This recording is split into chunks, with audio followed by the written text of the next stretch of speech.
Hello people on the Obscure Black History Facts. This is a channel I created that I'll talk about black history that many people are not really too much aware about. Today I'll discuss the Nashville Sit Ins that occurred back in 1960.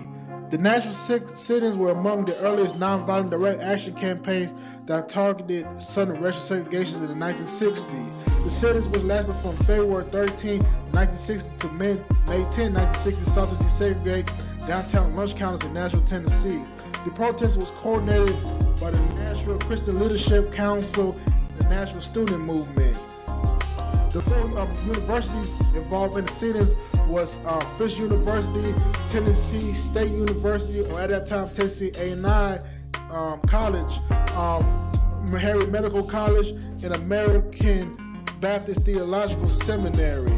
Some of the leaders of the sit-ins, including Diane Nash, Marion Barry, John Lewis, Bernard Lafayette, and James Bevel, were going on to be major important figures in the civil rights movement. On February 13, 1960, 12 days after the Greensboro, North Carolina sit-in began, Nashville College students entered Chris, Woolworth, and McKellen lunch counter stores at 12:40 p.m.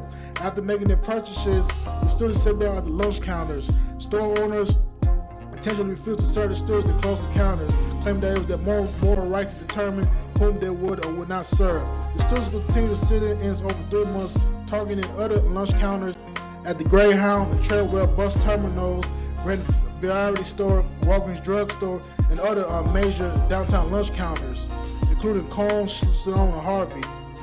The first violent response to the protest came on February 27, which James Lawson Jr., another protest leader, called Big Saturday. The protest that day was attacked by a white group opposing desegregation. The police arrested 81 protesters, but none of the attackers. These arrests were found guilty of disorderly conduct, and they were all decided to serve time in jail rather than pay fines. As racial tensions grew in Nashville, Mayor Ben West appointed a biracial committee to investigate segregation in the city.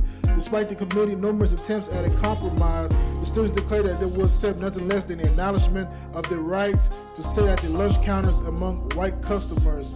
On April 5th, the committee suggested that the counters be divided into black and white sections. The NCLC and the National Students rejected the proposal, arguing that segregation of the counters would not be better than black exclusion from them.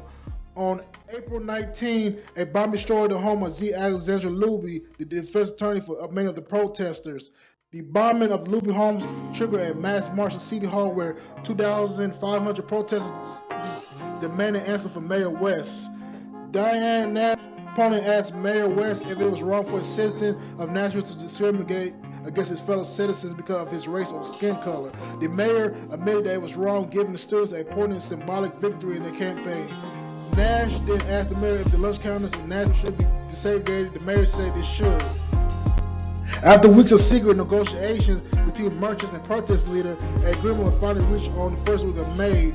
On May 10, 6 downtown stores opened their lunch counters to black customers for the first time. The customers arrived in groups of 2 or 3 during the afternoon, were served without incident. With that agreement, Nashville became the first major southern city to begin to segregate public facilities. The Nashville campaign began a model for other civil rights protests in the 1960s and 1970s. Nashville sit-ins is a very important sit-in movement during the sit-in movement, where the first segregated lunch counters, and it was an example of how nonviolence and how organization was the key of successful sit-in. I appreciate your time, and I hope you enjoyed this video.